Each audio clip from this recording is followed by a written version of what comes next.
Hello everybody, this is Dips, and in today's video I want to show you how to use Valve efficiently in Kingdom Hearts 3. At first he may not seem that useful, especially in casual playthroughs, but when I started speedrunning KH3 I noticed what a game changer Valve is, if you know how to use him properly. Please keep in mind that Kingdom Hearts 3 is still a fairly new game, and there are things to Valve that we have not completely figured out yet. But as of right now, this tutorial will be more than enough to show you how to whack it. At first, I'm going to show you the basics that you need to pay attention to. After that, we will use that knowledge to show you some efficient setups. And in the end, I want to talk about a few things that I have not completely figured out yet. I will also leave some timestamps in the description so that you are able to jump right to the point of the video that interests you the most. There's also an in-game tutorial on how to use Valve, but it does not go truly in depth, which is why I am doing this video. When it comes to using Valve, you basically have to learn 4 things: chaining, positioning, impact, and revenge value of humanoid bosses. Let's start off with chaining. When you use Valve, you will always start off with a highlighted yellow block. When you build another block in the range of that first block's blue light, you are starting off the chain. You can check if the chain is successfully built by taking a look at the supposedly connected block. If the block is highlighted blue, you know that the block has been successfully added to the chain. If the block is just brown and not highlighted, you know that this block is not added to the chain. From the second block onwards, you can keep building up the chain with other blocks.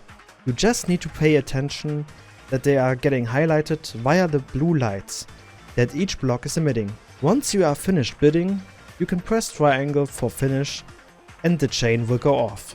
Each time one of your blocks explodes into another block, a chain damage multiplier of 1.0 is getting added. The maximum chain damage multiplier is 5.0, which will deal an insane amount of damage if it manages to hit your target. Keep in mind that if multiple blocks explode at once, for example if one of your blocks explodes into multiple other blocks, that you will not get the full 1.0 chain damage multiplier. But there are some scenarios where it's unavoidable, and with a good magic build, you will still be able to deal decent damage. However, the setup that I showed you up until now is not practical in most situations, which brings us to our second point of the basics, which is positioning of the blocks. In most scenarios, you do not want to rely solely on building up a chain multiplier that hits your target with only the final block. You also want to make sure that when your blocks explode, that your target is getting hit by the exploding blocks while also building up the chain damage multiplier. Every single block that you build is going to explode in the direction where each of the blue lights is pointing. This will help you to determine if the block you just built is going to hit your target while also keeping the chain up.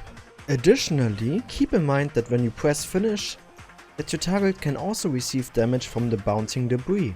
The bigger your block is, the more debris are going to be the result of that, which will deal additional damage to your target in return after you press finish. However, the chain damage is not affected in any way by the block's size. Moreover, if you are not successful to catch your target immediately with one of your block's blue lights, do not worry. As long as your target is not too big, you are able to use Valve to push your enemies into a position where they are getting stunned. But there's one more pivotal aspect that you need to keep in mind, and that is the impact that your blocks are going to have on your target. What I mean by that is that whenever one of your blocks explodes and hits your target, then it might happen that your target gets hit out of the block formation you just built, which results in the other blocks missing. The rule of thumb is as follows: the bigger your block is, the more impact it's going to have on your enemy. The final step of the basics is keeping in mind the revenge value of humanoid bosses. Whenever you build a block too close to a humanoid target, you are adding revenge value. The best indicator for you to see if you are too close is if you deal damage when building a block. Sadly, I do not know how much revenge value is getting added, since I do not have the Automania. The bad thing about adding revenge value to your target is that your enemy might break out the beautiful formation you just built. So always keep a little bit of distance towards your target when building the blocks. One interesting thing that I found out thanks to the help of Denonator is that revenge value is getting gradually increased when a humanoid boss is stuck in the blue light. So this means that if you build too close to your target for whatever reason, after having your target caught in the blue lights for a while, they break out sooner. I will leave a clip of the tested methods in the description so that you are able to check that out for yourself. I also noticed that some of the enemies that are caught in the blue light started grunting, which might be some kind of audio cue that revenge value has been added to them. But as long as you avoid building too close to your target, this should not pose a problem to you. Now that we have covered the basics, let's use that knowledge to build some sexy setups. If you're not going for any kind of restricted playthrough, I would recommend you to boost your magic stat as high as possible, since Valve deals neutral magic damage that is getting scaled with your magic stat. You can equip a magic based keyblade like Ever After and some high magic stat accessories, use magic stat boosts and food to achieve that. Furthermore, you need to decide on which target you want to use Valve. Your target needs to fulfill a few of the aforementioned criteria to be a suitable target for Valve. First, I would recommend that your target is getting affected by the blue lights of Valve's blocks, so that they are getting stunned, but also that the target can be caught easily in the block's lights, without breaking out. Second, your target should have a decent amount of HP. What I mean by that is that I would not recommend using Valve on small mob enemies, since Simba and Meow Wow are better options for clearing out smaller mob enemies. When it comes to large enemies like rock trolls or the demon tide, please take into consideration using Ariel after unlocking her, since she is the more efficient option for these kinds of enemies. To give you a better idea on which enemies you should use Valve, I will list the enemies on which we use Valve in our Crit Level 1 speedruns either as a document or a list in the description. When it comes to using Valve on humanoid and mid-sized targets, building around them has proven to be quite successful, since it makes hitting your target while building a chain easier. Since the blue lights of your blocks are facing into the direction of the explosion, you will be able to predict the direction of impact of your exploding blocks. This will help in making sure that your target is not getting out of your formation. To prevent your target getting thrown out of the formation, you can use the upward facing block in combination with a large block to build a wall depending on your target's size. You can also use the upward facing block together with a downward facing block so that you can keep your target in the formation after it's been impacted too hard by one of your blocks. Moreover, you can also make use of the arena's walls, since your target has no room to escape from there. And you can even use a bigger block as your final block, even if it has large impact on your enemy. When you have trouble catching a humanoid target with Valve, you can use Rising Spiral on them and activate Valve afterwards. Just make sure that you push your target back to the ground by jumping on them, since you want that your blocks on the ground hit your target. One large enemy that gave me quite some trouble coming up with a decent Valve formation is the rock throw at the beginning of Arendelle, since the only hitbox where you can stun him is his head, and we don't have Ariel yet.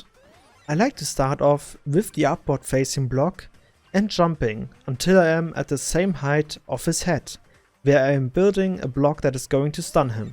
From there on, you can build a chain around his head. Just make sure that you are not getting too close with your blocks, otherwise you might break out. There's also a different way that has been found by Denonator, where you stun the rock throw with the upward facing block first. But since I was not able to pull that off consistently, I had to find another way for myself. Moreover, Denonator is basically the most knowledgeable person when it comes to using Valve. I will leave you a link to his channel in the description, so that you are able to check out some of his speedrunning strats. The last example that I want to show you, which kind of contradicts a few of the established rules, is building a tower on Grim Guardianess. In this setup you want to start building the tower with an upward facing block. After that, you want to use the smaller blocks first and then the bigger ones. This will help in building a chain, until you have only one block left. Connect your final block with the last block of the tower and press finish. If you are having a proper magic setup prepared for this fight, you will be pretty much guaranteed to get a one-shot kill, even on crit level 1. If you are fast enough with building the tower, you can make the tower explode right when she comes down for the first time. And since she has such a large hitbox, a lot of the exploding blocks and the debris are going to hit her. If you are not fast enough in building the tower, just wait until she comes down again. Even though there is some RNG involved that she might not do the same move again right after her first attack. For that case, I would recommend you to bring some backup ethers into the fight. If she tries to push you down your tower, you can either build a block or jump a little bit to the side to prevent that from happening and continue the chain from there. These are just some examples on how to use Valve. If you have trouble using Valve on a certain enemy, just let me know in the comments and I will try to help you. In the end, I want to talk about a few things that I have not completely figured out yet. So let's talk about block RNG first. You will always get the upward facing block and one type of downward facing blocks. When it comes to the rest of the blocks, I was a defender that it's solely RNG based for a long time. However, when facing a large amount of smaller mob enemies, I seem to get the triple blocks more often, which is really helpful. In other situations, especially on single target bosses, I always get different results, except for the before mentioned blocks that you are always guaranteed to get. Furthermore, I noticed that there are some instances where multiple blocks explode at once, without any reason, and also the chain might go off in a weird order sometimes. But this only happens quite rarely, and as of right now, I don't know if there's any consistency to it so that you can prevent it from happening. This concludes my little tutorial on how to use Valve in Kingdom Hearts 3. I know that this is a lot of stuff to take in at first, but with enough practice and the things I showed you in this video, I'm sure that you will be able to use Valve very efficiently as well. Thank you very much for watching. I would also like to give a special thanks to Denonator for the help he provided in creating this video. If you have any questions left, you can ask me in the comments and I will try to answer them as best as I can. If this video helped you in using Valve more efficiently, I would be very grateful for a thumbs up and maybe even a sub to this channel. You can also follow me on twitch.tv/randomdips if you are interested in watching speedruns of Kingdom Hearts 3, and until next time, I wish you a pleasant time, wherever you are fighting against the darkness.